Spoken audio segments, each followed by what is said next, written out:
So that is that. Now we've already improved the search, that you can even search with the person's name or description.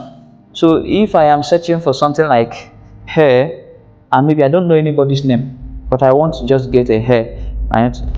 So when I click, it will say, hold on, I'm getting you a provider. And then everybody that has something like hair in their name, you can see this one have share, this one have hair, so it will pull out those people. You can actually search by the person's username. For instance, I'm looking for Mobilegigo.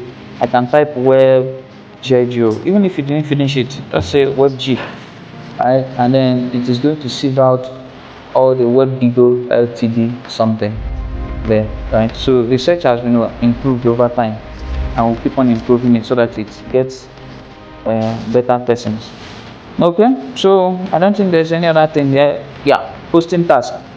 So if I don't have strength of searching somebody, I can actually go and post down my task for providers to see, and immediately I post the task, notification will be sent across all the providers. Go and check Taskgigo. There's the new task and see if it is what you can do. If you don't know, you can refer somebody that will do it. It's a faster way for us to connect to customers and providers together. So I don't know if you are seeing this. I should just real quick change this back to what it says. Back to the front. Okay. And so there's no task available. As usual, you can always use the plus to add anything.